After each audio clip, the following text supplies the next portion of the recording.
Good morning বন্ধুরা, শুভ সকাল। চলে এলাম তোমাদের কাছে আর একটা ভিডিও নিয়ে, ব্লগ। আমাদের একশন মন্দিরে এখানে শিবের যেটা শিবরাত্রি ছিল তার একটা থিম করা হয়েছিল বর্ধমান উল্লাসে।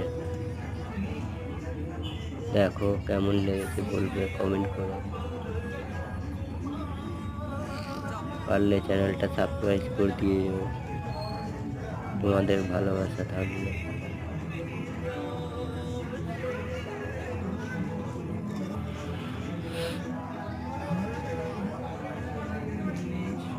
সবাই ভালো থাকবে, সুস্থ থাকবে।